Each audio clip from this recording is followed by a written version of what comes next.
Welcome back to Spectrum Sundays, where we introduce professionals and self-advocates who play an important role in the autism community. We also love to highlight other Miss America title holders and showcase all that they do for our communities. And this week, we are very excited to welcome Aaliyah Manning, who is a recent graduate of the University of Central Florida and serves as Miss City Beautiful. She is also a passionate advocate on the topics of autism, diversity, and inclusion.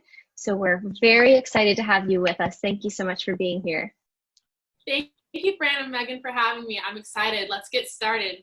All right. Well, to start off, we always ask our guests to give a brief resume of their experiences in education. So if you wanted to do that now and also include some of your Miss America experience. Sure. So I just 2 weeks ago graduated from the University of Central Florida. I got a bachelor's in human communication. So I had my little YouTube ceremony with my family, my sister, my niece and nephew, which was phenomenal. And for the past 4 years of being in college, I have been competing in the Miss Florida organization, and I advocate for children with autism on behalf of my nephew. I started a nonprofit making handmade sensory toys, and now I'm able to train first responders in my community across the state. That is incredible. We're so excited to learn more about you. And I think especially because so many of our passions align with each other between the three of us. And I think that this will be very beneficial for our viewers to see how all of that ties in together. And you're also in Florida, so we're very far away Yes. from each other. But I think this really highlights how strong the Miss America sisterhood is. And especially now we're really branching out and getting to know each other a lot more now that we have this time to really get to know each other online and everyone's kind of working from home. So we're really excited. And, you know, it's no secret that the Miss America organization can have a huge impact on our personal lives as well. So you being an MAO title holder and your social impact initiative, how has that shaped your life and maybe even some of your career goals? I love all things community and inclusion and people. And ever since from a young age, I talk with my mom about this all the time. I grew up as a military dependent. So I was raised in Seoul, Korea. So growing up as a child, I didn't know a dominant anything, dominant race, dominant when it comes to being neurotypical. There was just, everything was just so different. And I feel like it shaped me now as a young woman is that I want to advocate for people who are different by their skin tone, by their height, by weight, everything that involves inclusivity for all of us, autism or not. We all just want to be included and accepted. And I want to work in the fashion industry as well. So that's going into a, surprisingly, a lot of people don't know, it's a male-dominated industry. So wanting to be a woman in an industry that's 80% male-dominated, there's a fight for inclusion and representation there. So it shows up in a lot of spaces in my life, and I just want to make sure everyone has access to that. Wow, that's something I actually never knew, because when I think of fashion, I think of models and I think of catalogs, but I would have never guessed. Mm-hmm. Wow. Well, we are continuously shattering glass ceilings, and I can already tell just in the first few minutes of knowing you and finally speaking with you that you're what we need, and that breaking these barriers and redefining what it means to be in a career. So thank you for that. So let's talk a little bit about your involvement with autism. We want to know how your passion for this began and what are some of your most memorable experiences that you've had with individuals on the spectrum. I have an older sister, and her name is Avi. We're 8 years apart, so she just turned 30, but she gave birth to my nephew, whose name is Zaire. And as soon as I became a freshman in college, my sister texted me one day and she said, I don't want to be an overbearing mother and I don't want to seem like I'm being overcritical, but I want to see if I can go get Zaire tested. I feel like he might have a place on the spectrum, and I'd rather have that early diagnosis now than later.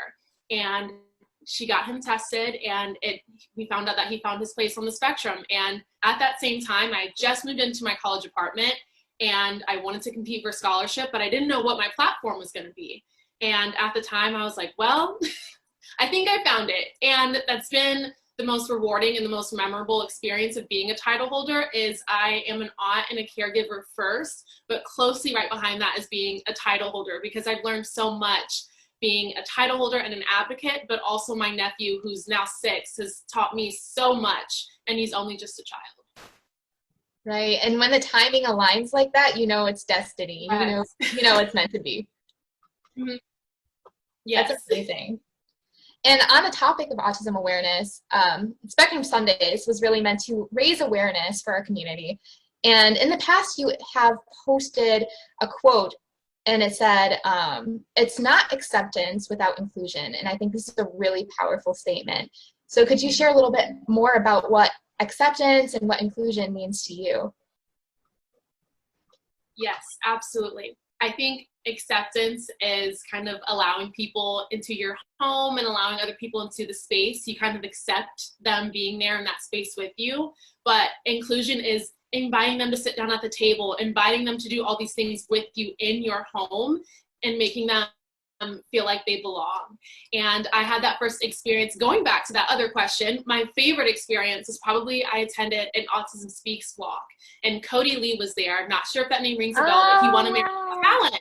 Yeah, Cody Lee was there, and he was playing the piano, and he was singing, and everybody there was inclusive. People were singing and dancing with other people that they didn't know, and everyone there was accepted for who they were, but they were included because there was no judgment. And it was my favorite experience, and that's why that quote just plays such a big role, not only at an Autism Speaks walk, but we're out with friends or at an appearance or just trying to create space for ourselves. We want to make sure we're both accepted and included, because it plays a crucial part. Exactly. That's been a recurring theme actually between some of the guests that we've had on here. We have learned that, acceptance is great. That is certainly a goal, but we have to take it one step further and make sure that these individuals are the ones making decisions for themselves. And that's exactly what inclusion is. And like you spoke about, giving them a seat at the table, and not only just to be there and just to be represented, but to have their voices heard. So that is extremely important. So you have partnered with a few different autism organizations, and you mentioned about a nonprofit. So I want to pick your brain a little bit later on about that too. But these organizations build up an autism community. And just a few months ago, you spoke with leaders at the Autism Speaks organization about training first responders and creating more sensory-friendly environments in public spaces. So could you share a little bit more about how these topics directly impact the autism community and why they're so important, and also what we can do continuously to make it better for improvement? Yes. I believe it was in 2017, it actually became mandated and a part of our police officer and first responders, their community service hours, to be able to have first responders training. And that's something I was able to speak with Autism Speaks about and various other organizations, because it is so vital, because it's going to change our children's lives. As all of us know, especially us 3 on the call, autism is the fastest growing developmental disorder in America. So it's going to happen at least once that our first responders and our police officers come in contact with someone from our community. And it's so crucially vital that they understand how to interact, how to de-escalate, and how to respond to our children, because not every scenario is going to be the same. And the people at Autism Speaks, when I had that conversation with them, we knew that on a first-hand basis. And something that was so crucial to our first responders understanding, which a lot of them didn't know, is the difference between developmental and chronological age. Because chronologically, I'm 21 years old, but there are some individuals on the spectrum who share that same age with me, but developmentally, they can be between the ages of 5 and 7. So they might not respond to certain things. They might become overstimulated. And so just having that whole conversation on a state level was incredible. And it's something that I hope to do and bring out more as Miss Florida as well. Exactly. That is so important and timely, especially right now. Everything going on in our world, there's a lot of unexpectedness when you encounter an individual with autism, and sometimes it's there, sometimes it's not. But even just having a sticker on a car, or I've seen even seatbelts that say, I have autism, I may not respond at all, which could be seen as non-compliance with a police officer or resisting arrest, or, you know, whatever it might be. So just that education piece and your work with first responders, just so they have a little bit more awareness about what they might encounter, is so crucial. Yes. Right, and I've mentioned on our series before how Teachers Pay Teachers have a really great resource for families who have children of color on the spectrum for when they encounter police or any type of law enforcement. And I sent it to my supervisors, and I just always think about some of the students I've had in the past who are young adults, who are very large men, and you would never know that they were on the spectrum just by looking at them, of course, but they're the most gentle souls I know, and I would just never want to see them put in a situation where they didn't know what to do. So I think that you training law enforcement on this topic is so important, and it's so necessary. Thank you. And speaking of current events, recently you made a post talking about your hiatus from social media as a way to manage and to process the emotions from the Black Lives Matter movement in particular. For many of our viewers who might feel similarly, because they're surrounded by racial injustices that they see on social media, which can really impact us, but also at home in their personal lives, what are some resources and tips that you could share with us that helped you find strength in that time? I think all of us, especially for whoever's viewing this call, we're using social media. And I think it's important that, you know, whether you have 5 followers or 5,000, we all are influencers in some way, shape, or form. But that doesn't mean that you can't take a break. And that's something that I had to teach myself, is that allyship looks different in so many ways. We're all on the same road. You can take your bike, you can walk, drive your car, take a toll road, but you're still moving forward and you're still going with, you know, the flow of everyone else. And even if you take a day or a week to be off of Instagram, you're not necessarily missing anything. No one's going to think less or more of who you are, as long as you continue to move forward and do what makes you comfortable. I had to take that hiatus off of Instagram and social media because I knew it wasn't beneficial for me. I knew I couldn't advocate to my people and use my voice if I had nothing to pour from. And I think that's just the most important step. Have that conversation with yourself and a friend or family member if you feel comfortable.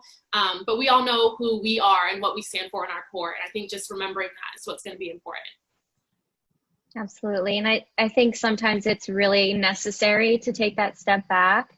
And I know when all of this had first arisen and I was learning more and more about what actually was going on, and I think more importantly, what it looked like once I saw videos, because I had heard stories over and over and over again the past few years, but it was always so distant. It wasn't in my own community and it wasn't happening to people that I knew personally. So once I saw videos, I felt, you know, kind of torn, because I felt I needed time to process it.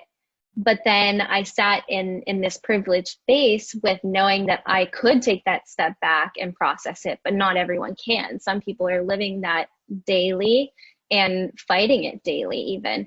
So it was a crazy time. Like, I felt I have to say something, I have to stand up and use my voice, but then also taking that hiatus. So I love that you speak about how it's necessary, and sometimes it's just what you need to process what's going on around you, and that's okay. Take the time to really figure out your emotions, your feelings. That way you can even respond appropriately. And if I can parallel that to how individuals with autism take a little bit more time to process, that kind of gives us all more understanding and some time to think about when we encounter things that we're not used to. You know, we have to take a step back and really think about what's going on around us. So Absolutely. That's beautiful. I love the way you worded that. That was perfect. Thank you. So we've talked a lot already about different topics and a diversity of issues here. But if there's one thing that you wanted our viewers to take away from this conversation today, what would you like them to pull away from this? Oh my gosh. I probably have to say it's something that came up for me over the past few weeks when we're having more topics and discussions around diversity. Diversity does not mean disassociation. diversity doesn't mean diluting another person. And again, we know this firsthand because we advocate for diversity for the people in our communities. And if there's one thing that I can just leave for everyone, is just to remember that every single person is different, but we need to continue to celebrate diversity. And again, not just accept it, but actively include it to make sure that everyone feels welcome and safe, and everyone has the right to live in this beautiful world that we live in, just like the person next to them. That's beautiful. Thank you. Thank you. And for anyone who's watching, could you share a little bit about what you're doing this week with your social impact initiative, or maybe even in your personal life? Yeah, absolutely. So as we get ready for back to school, or at least here in Florida, most of our students, we've started school this past week, or we're going on August 24th. I have some videos and infographics coming up around masks, and even introducing Julia to my followers, my friends and family. Julia is from Sesame Street, and she's the first character to have autism. So I'm really excited to play Julia into, again, the topic of diversity and inclusion in the next few weeks. Awesome. Yeah, you're a busy girl. We're excited to follow you on this infographic series, and hopefully we can share that with some of our viewers up here in the Northeast. That would be awesome. So where all can our viewers follow you on social media? I have an Instagram account. It is at MissCB_FL. Follow me there and stay tuned. Awesome. And real quick before we close up, you mentioned at the very beginning about a nonprofit. Is that something that you founded yourself? Could you tell us a little bit about that and where people can find resources for it? Sure, absolutely. So Operation Peace Bag is what I started about 2 years ago, and it itself has taken a little bit of a hiatus, but I handmade a lot of sensory toys because my nephew, when he was around 2 to 3, he would not play with any toys that we bought him. We would take him to the grocery store, and my mom would have to put pennies in a water bottle that she had earlier that day. Just the most creative things for him to stem and self-regulate. And so I decided to make those same toys that he loves. On appearances or walks, I would hand out those same toys to other children. I would just make sure that everyone stays tuned on the MissCB_FL Instagram. I haven't been able to make peace bags in a while because I've transitioned to that first responders training, but it might come back. Yeah, I love that idea. That'd be really great to see again. Well, thank you so much, Aaliyah. You are such a light and such a positive influence on your community. Thank you for everything that you're doing. And we are so happy to have you today to share your perspective on Spectrum Sundays. Absolutely. Thank you, ladies. And thanks everyone for watching. Thank you. We will see you all next week on Spectrum Sundays.